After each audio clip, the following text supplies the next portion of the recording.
안녕하세요. 오늘은 수면교육 성공기 두 번째 시리즈 편, 수면교육을 하면 누구한테 이득인지, 애착 문제는 없는지에 대한 연구자료를 나눠보려고 해요. 물론 신생아 때부터 쭉 잘 자서 수면교육이 필요하지 않는 아이들도 있어요. 혹은 양육자가 아이 재우는 시간을 자발적으로 원해서 필요로 하지 않아 할 수 있죠. 아직 한국에선 양육자들 사이에서도 수면교육의 대중적인 인식이 엄마가 편하려고 아기를 고생시키는 방법이다. 아기가 사랑을 못 받고 포기하는 방법을 배운다.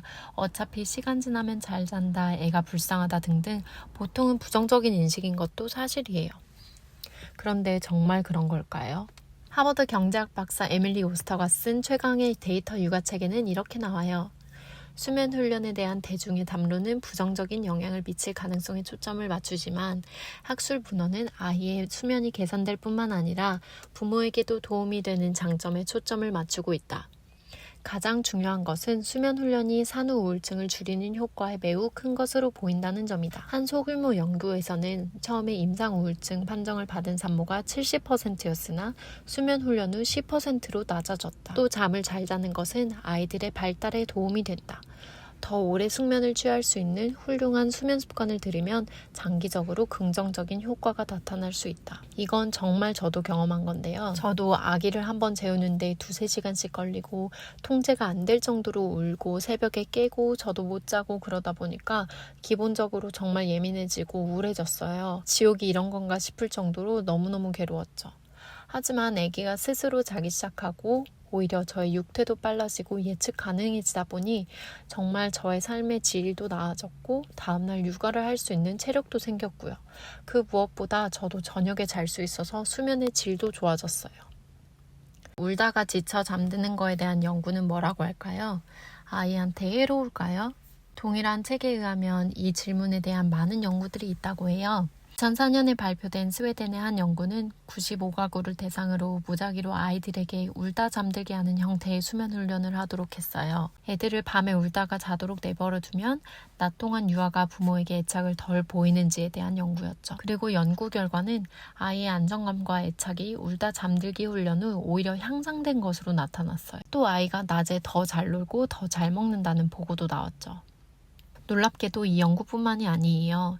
2006년 13가지의 수면 훈련에 대한 평론 기사엔 행동 기반 수면 프로그램에 참여한 결과 어떤 연구에서도 부작용은 발견되지 않았다. 오히려 수면 훈련을 받은 아이들은 안정적이고 예측 가능해졌으며 보채고 우는 것이 줄어든 것으로 나타났다고 해요. 따라서 수면 교육은 부모뿐만이 아니라 아이한테도 편해진다는 것이 연구 결과예요. 하지만 장기적인 영향은요?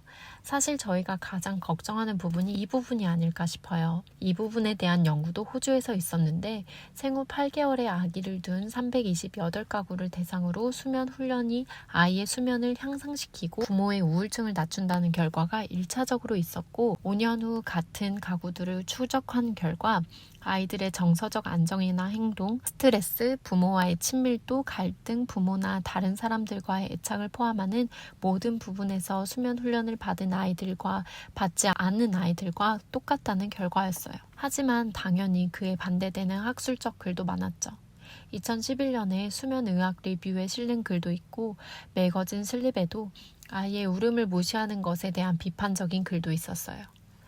하지만 기본적으로 수면 훈련에 반대하는 주장은 이론일 뿐이고 수면 교육이 아니어도 장기적 방치나 학대가 부정적인 결과를 가져온다는 것은 다 아는 사실이에요. 그렇다면 아기가 4일 동안 울다가 지쳐 잠드는 것이 아무런 영향을 미치지 않는다고 어떻게 확신할 수 있을까요? 앞서 언급한 데이터를 보면 아무런 영향이 없는 것 같지만 반대하는 입장인 무조건적인 수면 훈련이 어떤 아이들에게는 파괴적일 수 있다는 이론엔 반박하는 건 거의 불가능해요. 책에서도 이 주장을 반박할 만한 거대한 표본이나 이런 특별한 경우를 찾아낼 수 있는 연구로 설계되어 있지 않다고 해요. 마찬가지로 성인이 되어서 어떤 영향을 받을지에 대한 연구도 아직은 미비해요. 그럼 안전하게 수면 교육을 하지 않아야 할까요? 이것도 모든 양육 방법과 마찬가지로 부모의 선택 같아요. 저는 수면 교육을 하기로 결정했고 해보니 아이 입장에서의 장점과 부모 입장에서의 장점이 확실하게 나타났어요. 수면 교육을 하기로 결정했다면 혹은 앞으로 할 예정이라면 현존하는 데이터가 부정적인 측면을 얘기하고 있진 않으니 그 결정에 대해 수치심이나 죄책감을 느끼지 않으셨으면 좋겠어요. 오늘 영상은 여기까지예요. 다음 영상은 수면교육 성공기 마지막 편 수면교육에 성공하는 3가지 꿀팁을 가지고 올게요. 오늘도 시청해주셔서 감사합니다.